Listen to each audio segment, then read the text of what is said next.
G'day, I'm Angus Stewart, horticulturist and kangaroo paw breeder, and I'm with my good mate John Doyle, and in between us is Rampaging Roy Slaven, or really it's a kangaroo paw named after John's rascally raconteur mate Rampaging Roy.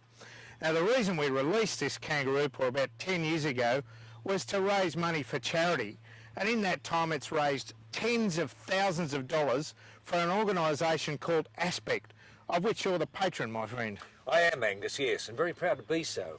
Aspect is Autism Spectrum Australia, and what it provides is early intervention services for children suffering from the malady of autism.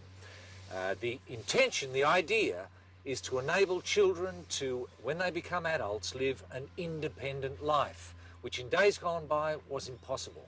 But early intervention services now provided by Aspect enable children to develop, to become normal contributing members of society. And this paw, which Angus gave me 10 years ago and I handed on, has been a phenomenon. The thing is, it's built for Australian conditions. You can't kill it and it keeps flowering. When Angus came round this morning, I was just about to get involved with my paw to make it regenerate. Angus, you can do the pruning and show us how to do it properly. Indeed. Well, this one's still in full bloom, but you've got another pot which I'll bring up. Yep, just here. The thing is, no matter what you do really, I mean, even someone as stupid as me can prune these and make them develop. Angus knows how to do it a little bit better than I would, but in a few weeks' time, after the pruning, this will be like the other, full of blooms, yes?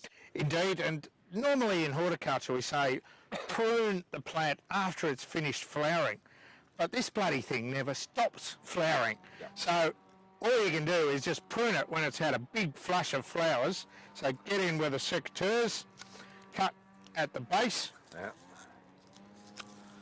and all of these spent flowers that have sort of lost their colour, they're going to go. Yep. And a few of those leaves that have kind of gone a bit black. Yep. And what we're left with at the end is these beautiful bright orange flower buds. And that's the thing, it never stops flowering. And what we're inducing by pruning the plant is a whole lot of new growth coming up the centre of the ruck, taking the ball up. And they're going to provide just a beautiful display of flowers in a couple of months. Yeah. So it's Don't worry about the leaf blowers you can hear in the background. I mean, that's just people treating their paws in a different way. We don't use leaf blowers. We use rooms normally, don't we, Angus? We're simple folk.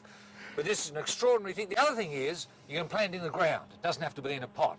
And it will, well, it won't take over, but it will add a special dimension, an Australian dimension to your Australian garden. It is a magnificent specimen, a magnificent genus that Angus, I don't know how he designed it. He hasn't been able to do anything good since, as good. This is the high watermark of Angus's work. And I'm proud to say it is here for Aspect, for Autism Spectrum Australia. Get involved, buy one, you won't regret it, and people will be coming around to your place and saying, this garden, how did you get it to be like this? They'll say, well, a couple of things. Aspect, Angus Stewart, and the Kangaroo Paw Rampaging Roy.